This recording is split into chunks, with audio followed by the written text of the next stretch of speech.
हमारा क्वेश्चन है, a glass full of water has a bottom of area 20 centimeter square, a top of area 20 centimeter square, height 20 centimeter and volume half a liter. Find the force exerted by the water on the bottom. B. Considering the equilibrium of water, find the resultant force exerted by the sides of the glass on the water. Atmospheric pressure equals to 1 into 10 raised to power 5 Newton per meter square. Density of water G are given. Take all numbers to be exact. ठीक है, तो हमें यहाँ पे बोला है कि हमारे पास ग्लास फुल ऑफ वाटर है। ठीक है, ये ग्लास है जिसमें पानी भर रखा पूरा, और इसका ये दोनों जो एरिया है ये 20 सेंटीमीटर स्क्वायर है और इसकी हाइट 20 सेंटीमीटर है। ठीक है, तो पहले लिख लेते हैं क्या क्या गिवन है। तो एटमॉस्फेरिक प्रेशर हमें बोल रखा 1 इंटू 10 रेज टू पावर 5 है। ठीक है, एरिया हमें बोला है 20 सेंटीमीटर स्क्वायर है, तो मीटर में चेंज करेंगे तो 20 into 10 raise to power -4 metre square, और जी को हम 10 ले लेते हैं, और क्या बचा है रो। डेंसिटी उन्होंने बोला 1000 है वाटर का। ठीक है, और वॉल्यूम उन्होंने बोला हाफ अ लीटर है। ठीक है, हाफ लीटर, तो वॉल्यूम कितना होगा, हाफ लीटर। ठीक है, तो हमें पहले ए पार्ट में पूछा find the force exerted by the water on the bottom, यानी कि बॉटम पे जितना भी इस पे फोर्स लग रहा है हमें ये बताना है। ठीक है, तो हमें पता है, ए पार्ट बता रहा हूँ मैं आपको, कि जो हमारा प्रेशर होता है वो किसके इक्वल होता है, फोर्स अपॉन एरिया के। तो इसी से मैं बोल सकता हूँ कि फोर्स हमारा किसके इक्वल होगा, प्रेशर इनटू एरिया। ठीक है, अब ये जो प्रेशर है ये टोटल प्रेशर है।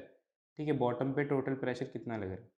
अब यहाँ पे देखो, एक तो ऊपर से उस पर पी नॉट लग रहा होगा यानी कि एटमॉस्फेरिक प्रेशर, और एक ये जितना लिक्विड है उसकी वजह से इस बॉटम पे कुछ प्रेशर लग रहा होगा। तो यानी कि जो यहाँ पे प्रेशर है किसका कॉम्बिनेशन है, एक तो एटमॉस्फेरिक प्रेशर प्लस उस लिक्विड का यानी कि HRO G into area multiply कर देंगे तो हमारा क्या आ जाएगा, फोर्स।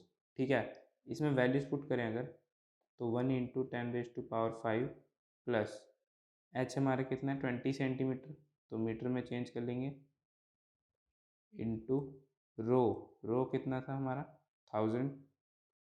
ठीक है, और जी हमारा 10। ठीक है, ये हो गया प्रेशर, और एरिया कितना 20 इंटू 10 रेज टू पावर -4। तो यहाँ से सॉल्व करने के बाद ये कुछ आएगा 1 into 10 raise to power 5 plus 0.02 into 10 raise to power 5 20 into 10 raise to power -4। ठीक है, तो ये बन जाएगा हमारा 1.02 into 10 raise to power 5 into 20 into 10 raise to power -4। तो जो हमारा फोर्स आएगा, फोर्स एट बॉटम, वो कितना होगा 2004 न्यूटन। ठीक है, ये आ गया हमारा ए पार्ट। ए पार्ट में क्या पूछा था, फोर्स एट द बॉटम। ठीक है, अब बी पार्ट देखते हैं। बी पार्ट में क्या बोल रहा है, बी पार्ट में बोल रहा है कि बी पार्ट बोल रहा है find the resultant force exerted by the sides of the glass. ठीक है, साइड्स ऑफ द ग्लास की वजह से जो रिजल्टिंग फोर्स है हमें वो बताना है। तो यहाँ पे देखो, अगर मैं मान लेता हूँ कि जो दोनों साइड्स हैं, साइड्स की वजह से फोर्स उस पर ऊपर की तरफ लग रहा है। मैं फ्री बॉडी डायग्राम बना के दिखा रहा हूँ एक। ठीक है, तो मान लो साइड्स की वजह से, लेट अस कंसीडर, ठीक है, अगर गलत हुआ तो वैल्यू नेगेटिव आ जाएगी। ठीक है, तो साइड्स की वजह से मान लो इस तरफ हुआ, और ठीक है, और एक फोर्स, ये फोर्स की बात चल रही है, प्रेशर की बात नहीं चल रही। ठीक है, फोर्स की बात चल रही है, ध्यान से सुनना। तो एक एटमॉस्फेरिक प्रेशर की वजह से फोर्स लेगा P0 A का, है ना, और एक उसका अपना खुद का मास है कुछ, वाटर का जो भी है, उसकी वजह से एक mg लगेगा फोर्स नीचे। ठीक है, और इस mg की वजह से एक ऊपर रिएक्शन भी मिलेगा उसे, जिसको मैं R बोल देता हूँ। ठीक है, तो ये 4 फोर्सेस हैं। अब ये इक्विलिब्रियम में है, बी पार्ट, ये इक्विलिब्रियम है, तो इसका मतलब ये चारों फोर्सेस क्या होनी चाहिए, इक्वल होनी चाहिए। तो इसका मतलब मैं ये लिख सकता हूँ कि R plus F S equals to P0 A plus mg, है ना। अब बस इसमें वैल्यू पुट करनी है, तो ये आर रिएक्शन फोर्स कितना होएगा, जितना उस पर नीचे लग रहा है उतना ही ऊपर लग रहा होगा। सॉरी ये मैंने गलत लिख दिया, ये 204 होगा, 2004 नहीं, ये 204 न्यूटन होगा। ठीक है, अब 204 न्यूटन इस पे नीचे फोर्स लग रहा है, तो इतना उतना ही रिएक्शन इसे ऊपर भी लगना चाहिए, है ना। तो 204 का रिएक्शन प्लस एफ एस हमें निकालना है, equals to P not A. P not A कितना था हमारा, 200, ठीक है, प्लस एम जी।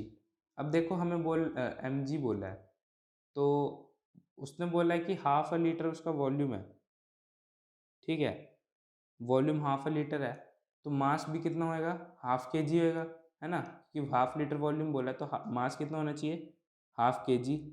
तो यहाँ से ये कितना हो गया, हाफ इंटू 10, ठीक है, हाफ इंटू 10। तो यहाँ से ये देखो क्या क्या कट रहा है, एक तो ये कट गया, 5 आ गया, ठीक है। तो यहाँ से एफ एस की जो वैल्यू आएगी वो क्या आएगी, वो हो जाएगी हमारी 205 माइनस 204, ठीक है, ये ऐड हो गया 205 और ये उधर गया 204। तो यानी कि जो हमारी एफ एस की वैल्यू है कितनी है, 1 न्यूटन है।